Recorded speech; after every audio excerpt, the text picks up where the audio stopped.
নমস্কার বন্ধুরা, কেমন আছো সবাই? আশা করি যে যেখানে আছো সকলে ভালো আছো। আমিও ভালো আছি। আমি মনিকা বর্ধমান জেলা থেকে তোমাদের সামনে নিয়ে চলে এলাম নিত্যদিনের নতুন আরো একটি ব্লগ। আশা করছি আজকের ব্লগটিও তোমাদের খুব ভালো লাগবে। যদি ব্লগটি ভালো লেগে থাকে তাহলে চ্যানেলটি সাবস্ক্রাইব এবং একটি লাইক করে আমার পাশে থাকবে। এখন বাজে সকাল 9টা। আজকে আমি ভেবেছিলাম সকালে ঘুম থেকে উঠে ব্লগটা শুরু করব, কিন্তু ঘুম থেকে উঠে দেখি ফোনে একটু কোনো চার্জ নেই। ওই জন্য জানো তো আজকে সকাল থেকে ব্লগটা আমি শুরু করতে পারিনি। মোনা কিন্তু আজকে ঘুম থেকে উঠে গেছে। মোনাকে ব্রাশ করিয়ে দিয়েছি এবং খাবারও খাওয়ানো মোনাকে হয়ে গেছে। তারপরে আমি ঝাড় দিয়েছি, ঘর মুছেছি, আর কিছু জামা কাপড় ছিল কাচতে, সেগুলোও কিন্তু কেচে একেবারে ছাদে মিলে দিয়ে এসেছি। কালকে কিন্তু একদম রোদ দেয়নি, ওই জন্য কালকে যে কাঁচা জামা কাপড়গুলো ছিল সেগুলোও জানো তো একটা শুকোয়নি। ওই জন্য আজকে সকালে রোদ দেখি প্রথমে কেচে মিলে দিয়েছি, আর কালকের যেগুলো ছিল সেগুলোও মিলে দিয়েছি। আর এই ভয়েসটা জানো তো আমি রুমের মধ্যে দিয়েছিলাম, কিন্তু জোরে বলেছি তখন মনে হচ্ছিল, তারপরে দেখছি শুনতেই পাওয়া যাচ্ছে না। ভাবছিলাম তখন কত জোরে বলা হচ্ছে, বাড়ির সবাই মনে হয় আমার কথাটা শুনতে পাচ্ছে। বড়দেরকে প্রণাম ও ছোটদেরকে অনেক অনেক ভালোবাসা জানিয়ে তাহলে আজকের ব্লগটি আমি শুরু করছি। এদিকে তো তোমাদেরকে বললাম বাড়ির বাসি কাজ প্রায় সব আমার হয়ে গেছে, তাহলে একটু ফাঁকা ছিলাম আর ভাবলাম রান্নাটা একটু নয় পরেই চাপাবো। মোনাকে একবার পড়তে বসায়, কালকে রাত্রেবেলায় পড়তে বসেছিলাম কিন্তু জানো তো বসেনি, তাই ভাবলাম আজকে একটু সকালবেলাতে পড়তে বসাই। মোনা জানো তো এর থেকে যখন আরো ছোট ছিল, মানে 1-1.5 বছরের যখন ছিল, এখন তো 2.5 বছর, তখন মানে যখন 1.5 বছর বয়স ছিল তখন জানো তো মোনার পড়ার আগ্রহটা আরো বেশি ছিল।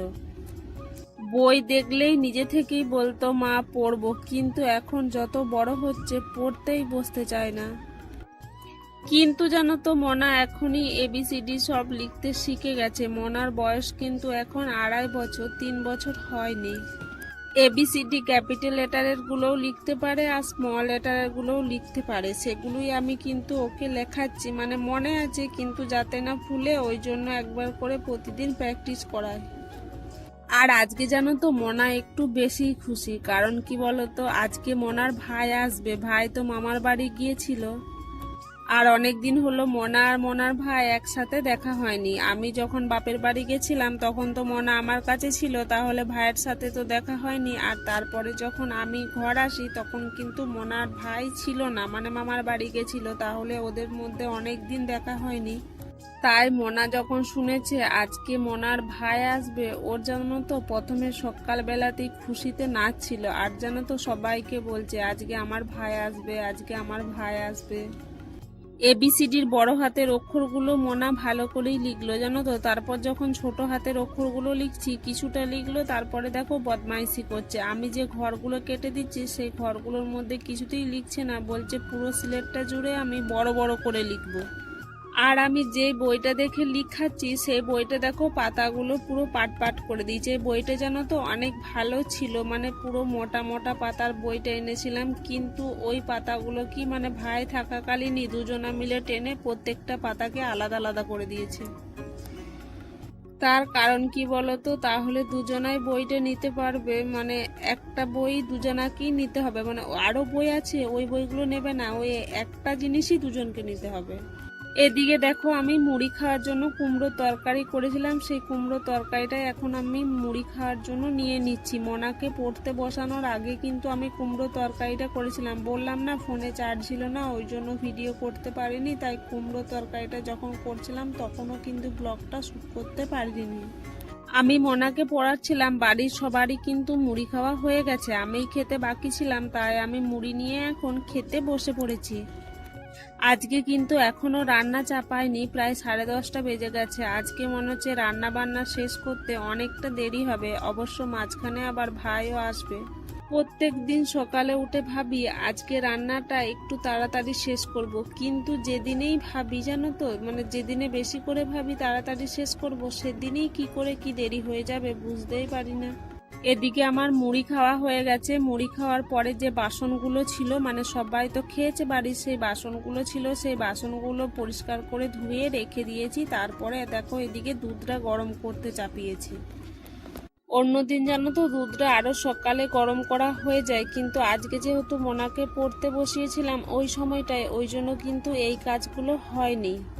আর আজকে দেখো অনেকটা দুধ আছে, ভাইও যেহেতু আসবে আজকে, ভাই তো তাহলে এসে দুধ খাবে।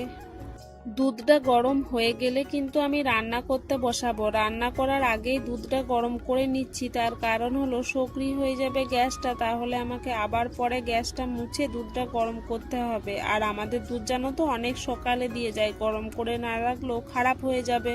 ফ্রিজে দুধটা ঢুকিয়ে রেখে দিলেও হয়, কিন্তু মনা আরে খায় বলে ফ্রিজে আর দুধটা ঢুকোই না, একবারই গরম করে রেখে দিই। আবার যখন বিকালবেলায় খাওয়াই একবার, তখন বিকালবেলাতে জানো তো আর একবার গরম করে নিই।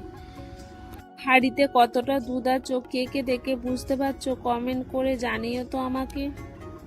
দুধটা গরম হয়ে গেছে, তারপর দেখো আমি দুধটা গ্যাস থেকে নামিয়ে খাঁচি ঢাকা দিয়ে রেখে দিয়েছি। এদিকে কড়াইয়ে আমি আলুগুলো ভাজতে দিয়েছি।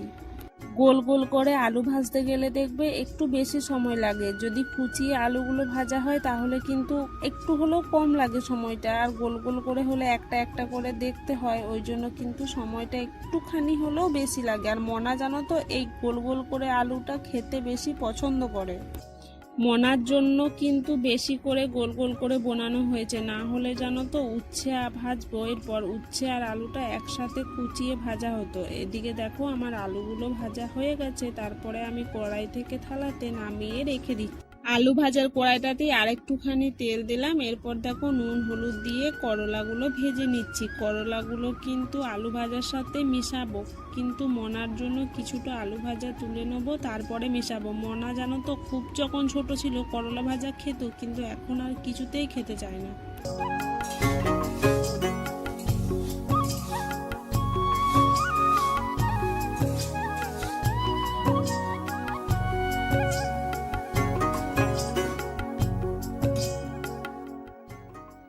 করলা আলুগুলো তো কড়াইয়ে চাপিয়ে দিয়েছি, থালা ঢাকা দিয়ে একটুখানি সেদ্ধ হতে দিয়েছি। তারপর ভাবলাম এদিকে আমি ফাঁকা রয়েছে গ্যাসটা, ভাতটা বসিয়ে দিই, ওই জন্য দেখো আমি হাঁড়িটা ভালো করে ধুয়ে নিচ্ছি।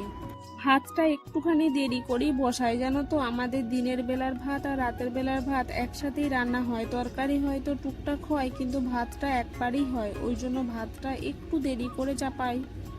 হাঁড়িটা ভালো করে ধুয়ে নিয়েছি, তারপর জানো তো হাঁড়ির মধ্যে ভাতের জন্য যে জলটা দেবো সেই জলটা দিয়ে দিয়েছি। তারপর গ্যাসটা ধরিয়ে হাঁড়ির জলটা গরম করতে দিচ্ছি।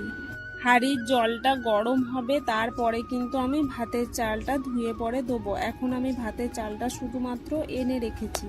এদিকে দেখো আমার উচ্ছেটাও কিন্তু একদম ভাজা হয়ে গেছে, এরপর আমি উচ্ছেটা নামিয়ে রেখে দিয়েছি। আর এদিকে দেখো কিছুক্ষণ পরে আমি চালটা ধুয়ে দিয়ে দিয়েছিলাম, ভাত কিন্তু ফুটছে।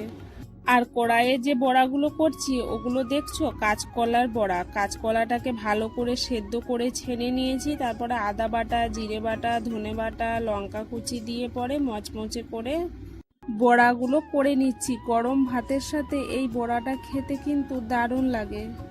একবার কড়াইয়ে দিয়েছিলাম বড়াগুলো, সেই বড়াগুলো হয়ে গেছে, দিয়ে নামিয়ে নিয়েছি। তারপরে দেখো আর একবার তেল গরম করে দিচ্ছি।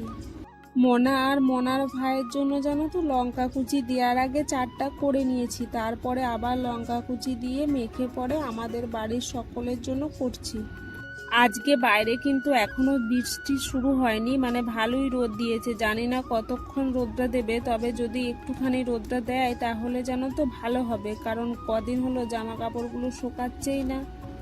আর জানো তো প্রথমবার যখন দিয়েছিলাম কাঁচকলার বড়াগুলো উল্টাচ্ছিলাম তখন না ভেঙে যাচ্ছিল, কিন্তু দ্বিতীয়বারেরটা দেখো ভালোভাবেই উল্টানো গেল। আসলে এত নরম হয়, এমনি উল্টাতে গেলে না ভেঙে যাচ্ছে।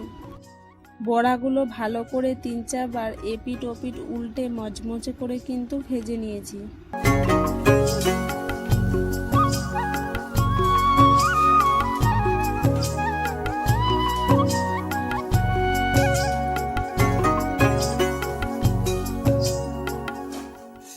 এদিকে আমার রান্না বান্না কমপ্লিট হয়ে গেছিল, তারপর দেখো আজকে ভাত বেড়ে নিয়েছি। আর আজকে জানো তো কলা পাতায় করে ভাতটা বেড়েছি, কলা পাতাটা আজকে দাদা এসে কেটেছে। আর জানো তো বাজার থেকে তারপরে মাছ এনেছিল, দিয়ে মাছের ঝোল হয়েছে, সেটার ভিডিও কিন্তু করা হয়নি। আর এখন বাজে বিকাল 4:30। আজকে কিন্তু আমাদের বাড়িতে পিঠে হয়েছে, তোমাদেরও কি পিঠে হয়? আমি যেহেতু মুখাগ্নি করেছিলাম ওই জন্য জানো তো আমাকে পুর ঢাকাতেও নাই আর পুর দেওয়া পিঠে খেতেও নাই, ওই জন্য কিন্তু আমি করিনি, আমার শাশুড়ি মা আর দিদি মিলে করেছে, ওই জন্য তখনকার ব্লগও শ্যুট হয়নি। পিঠে করা হয়ে গেছে, তারপর যে বাসনগুলো হয়েছিল আবার সেই বাসনগুলো ধুয়ে মেজে জায়গাটা মানে রান্নাঘরটা পরিষ্কার করে দুজনকে নিয়ে ছাদে চলে এসেছি। দেখো মোনার ভাইও কিন্তু এসেছে আজকে দুপুরবেলাতে, তারপরে খাওয়া দাওয়ার পর ঘুমিয়ে গেছিল। ঘুম থেকে উঠতে মানে অনেকটা দেরি করেছে, কিন্তু সন্ধে হয়নি, ওই জন্য বাইরের দিকে আর নিয়ে যায়নি, দুজনকেই ছাদে নিয়ে চলে এসেছি। অনেক দিন পর দুজনাই যেহেতু একসাথে হয়েছে সেই জন্য দেখো একসাথে কি সুন্দর খেলা করছে। আর এই গাছটাকে মেরে মেরে যেন টবটা তো ফেলেই দিয়েছিল একবার, তারপরে আমি আবার টবটা তুললাম।